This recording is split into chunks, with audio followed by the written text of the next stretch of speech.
Ayan mga ma'am and sir, continuous ko lang itong ginagawa po nating anti-brownout protection device. So, ano nga ba ang function ng anti-brownout protection device? So, ganito po yan. Once na mag-brownout, dahil naiwan natin halimbawa, naiwan natin naka-on yung ating mga aircon, refrigerator, TV, ilaw. Once na nag-brownout at bumalik si kuryente, ang pasok ng kuryente, diretso yan papunta sa mga appliances natin.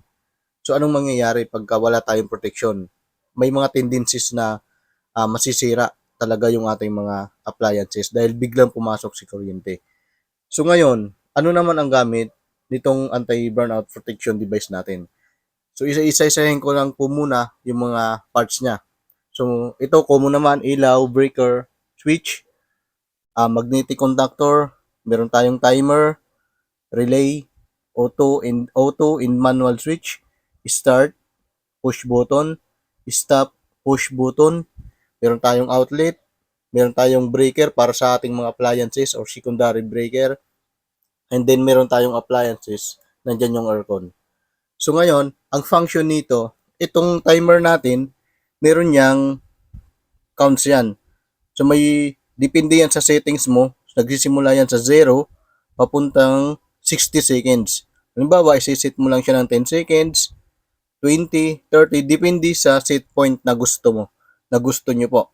So, ito si magnetic conductor, mabubuhay lang yan pagka nag-activate na si timer para ibato niya yung kuryente papunta doon sa mga appliances natin. So, ganito, ang una po, first step na gagawin natin, yung timer, isi-zero muna natin siya. Ibig sabihin, walang timer na magaganap. Pagpasok ng kuryente, diretso yan sa ating appliances.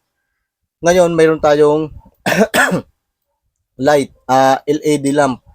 So, dito natin malalaman kung may kuryente na or wala pa. Kasi ito yung unang iilaw.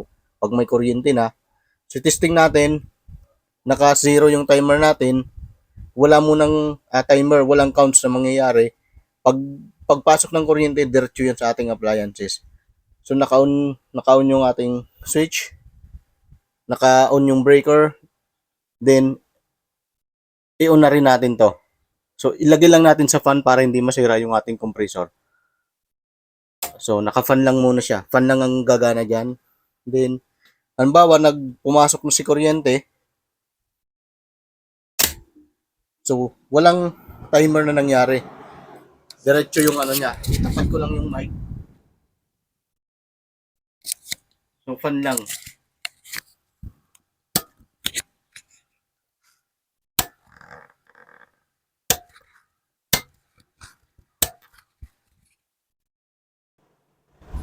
Ayan, gumagana yung ating tapat ko lang namin mic para makakita lang natin na gumagana yung ating. So walang timer na naganap. So, pagpasok ng kuryente, diretso sa ating appliances. So ngayon naman ang pagkakaiba ng naka-timer, so off natin, kunyari nawala ng kuryente, ang timer natin is ilalagay natin sa, depende sa set point nyo.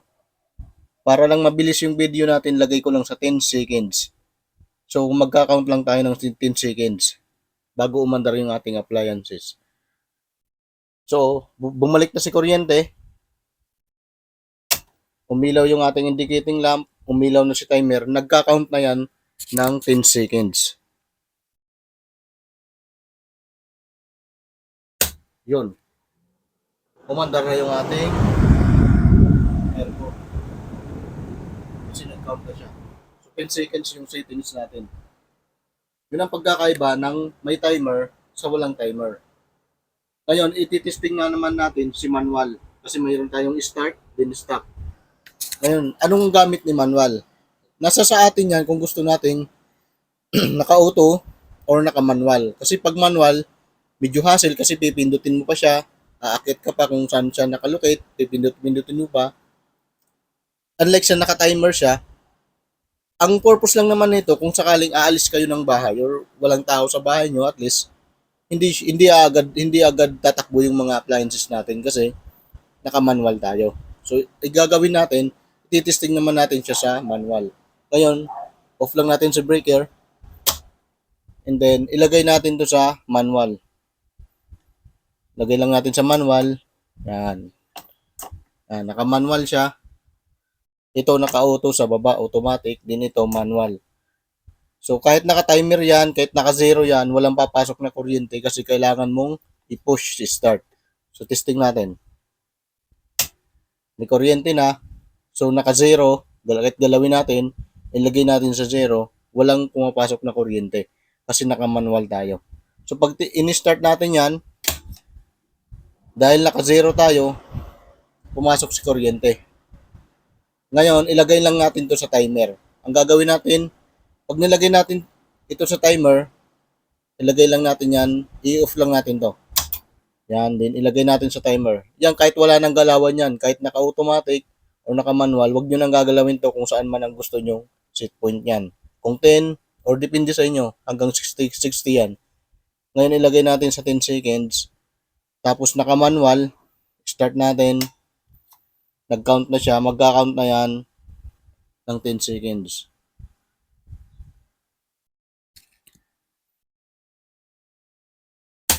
Yun. Kumanda na yung ating. Ayan. So nilagay ko lang yan sa fan para hindi naman masira yung ating appliances kasi testing tayo ng testing eh. Okay lang kung isang ano lang. So kung ilalagay natin yan sa compressor, at least stable na yung kuryente. Ayan. Lalamig na. Pero will provide, ano pa rin tayo, ilagay pa rin natin sa kasi nasa protection nga tayo eh. Sige, ilagay natin yan sa naka-compressor.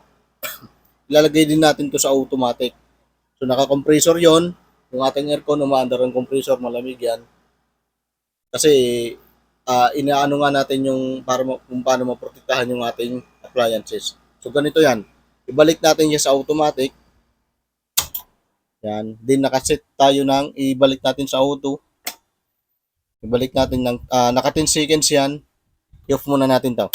Yan. Naka 10 seconds. Nakalagay sa high cool. So aandar ang compressor niyan. Yan, naka-on sa breaker niya, naka-on sa switch niya. Walang kuryente, brown out yan. Yan. So on lang natin to kung sakaling kunyari bumalik na si kuryente. So magka-count niya ng 10 seconds. Pag-count niya ng 10 seconds, sa under na yung ating aircon. Pati ang compressor. Yun. So naka-compressor yan, lalagyan ko lang ng mic para marinig natin. Pagkatapos si compressor, yan, naka-high cool, naka-high cool, medium cool, low cool. Then yung switch natin. So yun ang pagkakaiba na may timer sa wala tayong timer. Ayun, kung sakali mang magustuhan nyo tong video na to, pwede kayong umorder sa akin, pwede kayong magpagawa sa akin.